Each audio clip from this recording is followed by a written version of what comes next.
Ah yes. Today we have yet another installment of our series, Why It Sucked to Be Historical Job. Now, I know some folks have been asking, hey, where's the merch? Well, we are working on it. We're just having some trouble designing something that isn't, well, me being chased by a dinosaur. I guess that's actually pretty representative of the channel, now that I think about it. Anyway, there's another great story out there that fits perfectly in this series. Have you ever heard of the Library of Ash? Probably not, unless you're a classics nerd like me, in which case, hey, thanks for watching the intro, and go ahead and skip to the next chapter by clicking the chapters listed here. You already know what's coming. Let's get right to it. The name Ashurbanipal means double wisdom. This guy was the king of Assyria from 668 to 627 BCE during his reign. He took over many lands including parts of modern-day Syria, Turkey, and Iran. And what did he do with all the spoils of war? He hoarded books. The royal library in his palace contained 30,000 clay tablets. Many of them were duplicates of duplicates of duplicates, because ancient Near Eastern libraries didn't really believe in lending things out. They also had quite a few texts in Akkadian, the lingua franca of the region, and Sumerian, the language of the ancient Sumerians, which is neat because Sumerian had been dead for centuries at that point, kind of like Latin in Renaissance Italy. So yeah, in terms of sheer size, this is pretty cool, but Ashurbanipal wasn't really that special. Other kings had big libraries too. It was expected of them, and that's where our story begins. You might think it would have been cool to work in one of these big libraries, but trust me, this was a dream job for about 1% of people in antiquity. For everyone else, it sucked. The job of a scribe was usually hereditary. If your dad was a scribe, you were a scribe. And if you weren't a scribe and you wanted to be a scribe, good luck with that. There were almost no opportunities. But scribes weren't paid much, they weren't treated very well, and they generally had to live really boring lives. Scribe was less of a job and more of a way of life, and it started long before you clocked in for work. You wake before the sun, not because you are called, not because you have duties to fulfill, but because your body remembers. It remembers the weight of the reed pen between your fingers. It remembers the coolness of the clay tablet beneath your palm. It remembers how the ink, thick with soot and gum arabic, clings to your skin like a second layer of dust. You do not wash your face with water today. You haven't washed it in 3 days. Water is for the temple, for the priests, for those who speak to gods.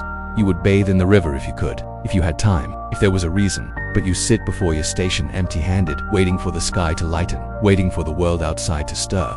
When it is still dark, the only sounds are the rasp of insects and the occasional cough of a guard pacing outside the door. You hear them sometimes, the muffled sounds of the city coming alive, peddlers calling their wares, women grinding grain, children playing, men arguing. You hear it all. And yet you are not part of it, not while the light fails you, not while your hands are empty, and most certainly not while your mind is blank, because you are a tool, and a tool has no voice, and if it did, nobody would listen. You wait. The sound of sparrows rising, wings beating against the dawn, a dog barks far off, the rattle of a cart.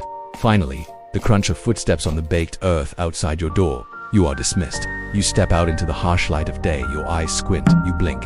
You pull your robe tighter against the chill morning air. You walk to your station. It is not a desk, it is not a table. It is a low slab of baked earth, placed near the window so the morning light may fall across it, just so enough to see, but never enough to be seen. You take your tools. The reed pen you carved it yourself last winter, when the cane was still green. Now its tip is frayed, splintered at the edge. You dip it anyway. The inkwell is cracked. A hairline fissure runs down one side. You pour carefully, one drop at a time. You know if you spill, you'll have to clean it with your tongue. You unroll the first tablet. It is not sacred, it is not legal, it is not even important. It is a record of grain rations distributed to workers at the southern granary. You read it over. Ration issued to Ninkarok, son of Shulgi, 3 silas of barley, 1 cup of dates. You breathe it in, then you exhale. As the reed touches the clay, inhale. As you lift it away, you read again. Ration issued to Ninkarek, son of Shulgi, 3 silas of barley, 1 cup of dates. You repeat after the scribe whose hand now rests forever. You do not read to learn. You do not read to understand. You read to keep the words in your head warm. Ration issued to Ninkarok, son of Shelgi, 3 silas of barley, 1 cup of dates. You count the strokes. 7 for Ninkarok, 5 for son, 3 for Shogi. You are a hollow tube through which meaning flows. You are the echo of a voice that once mattered. You are nothing. The sun climbs higher. The shadows shrink. The world outside quickens. You continue. You do not think about the workers at the granary. You do not picture Ninkarok, son of Shalgi. You do not ask where the barley goes, nor why the rations are so small. You do not question your purpose.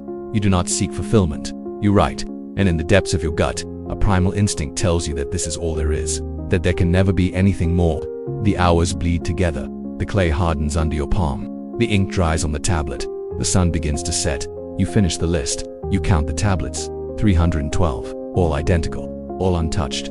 You check the seal, you sign your name, you stack the tablets, smooth side out, neatly arranged. You wipe the ink from your fingers, you dip your pen in the inkwell, you scratch the clay, you erase your name, you are nothing. The lamp burns low, you do not light another people, you rest your head on the tablet just for a moment, just until the heat of your cheek warms the clay, and then you sit up, you dip the pen again. Ration issued to Ninkarok, son of Sholgi, 3 silas of barley, 1 cup of dates. The sun sets. Outside the palace, the city comes alive. Hawkers shout their wares. Music drifts through open doors. The scent of roasting meat mingles with perfume and incense. Inside these 4 walls, nothing changes.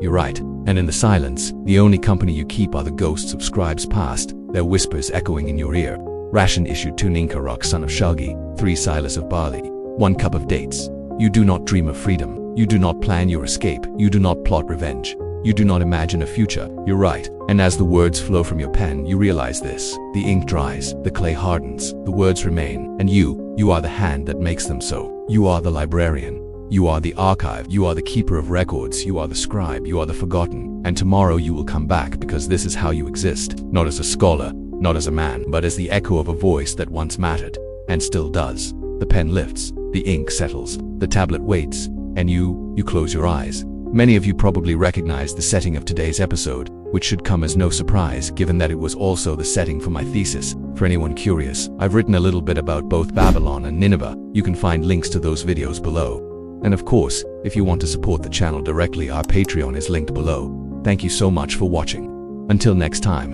you wake up before sunrise, your city is asleep, the streets are empty, the river runs silent. This is your hour, when the world is new and you are alone. But even in the quiet, you're not quite by yourself. Beside you, sleeping, is an old woman. She is shrunken and frail. Her hands are gnarled and spotted like a baboon's liver. Her hair is thin, her breath is shallow. And tomorrow, when the sun climbs higher and the heat shimmers off the palace walls, she will die. You know that. And tonight, while the moon hangs fat and low and silver in the sky, you pray. You pray for her. You beg the gods to receive her. You ask them to grant her passage through the underworld. You promise anything, but you must hurry. Before the cock crows, before the baker pulls his oven door open, before the marketplace begins to stir, you must finish your prayer. Otherwise, the night will end, and with it, the chance to save her, so you scribble fast. O Anubis, guide her across the scales. O Osiris, grant her a place among the blessed. O Ra, who sees all, judge her kindly. But what do the gods care about mortals? What do they know of pain or fear or love? What do they owe us? For all our begging, all our pleading, all our hours spent bartering with the divine, nothing. We are ants at their feast. Our prayers are drowned out by drums, our sorrows lost in the din, and so you stop. You fold your paper, tie it with a leather thong, tuck it inside her tunic, press it against her chest, kiss it, whisper goodbye and wait. At first there is nothing, then the candles sputter, the incense fades, the shadows stretch and deepen, and she is gone. 8,000 miles away, high above the clouds, in a tower of lapis lazuli and gold, a god sits. The dawn paints the sky behind him. His crown weighs heavy on his brow. His robes are a furnace on his skin. He hears all our prayers, all our cries, all our questions.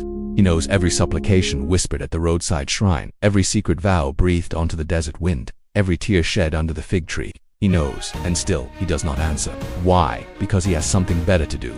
He has prayers to write. 8,000 miles away, high above the clouds, in a tower of lapis lazuli and gold, a god writes. He dips his quill into inks of lapis lazuli and gold. He writes on tablets of purest white clay. He writes, the stars are set in the heavens. The earth is firm below my feet. The river runs toward the sea. The ox shall tread the fertile field. The bread shall nourish, the wine sustain. The fig tree yields its fruit. The pomegranate bursts with seeds. My light shines from horizon to horizon. Come to me, my children, raise your voices. I am here. And he writes and writes and writes. And all our prayers vanish into the papyrus reeds. 8,000 miles away, high above the clouds, in a tower of lapis lazuli and gold, a god watches. He watches the sunrise. He watches the river flow. He watches the seasons turn. He watches cities rise and fall like sand dunes. He watches kings born and kings die. He watches empires built and empires fade. And he understands, because he is not a god. He is a scribe. He is a servant.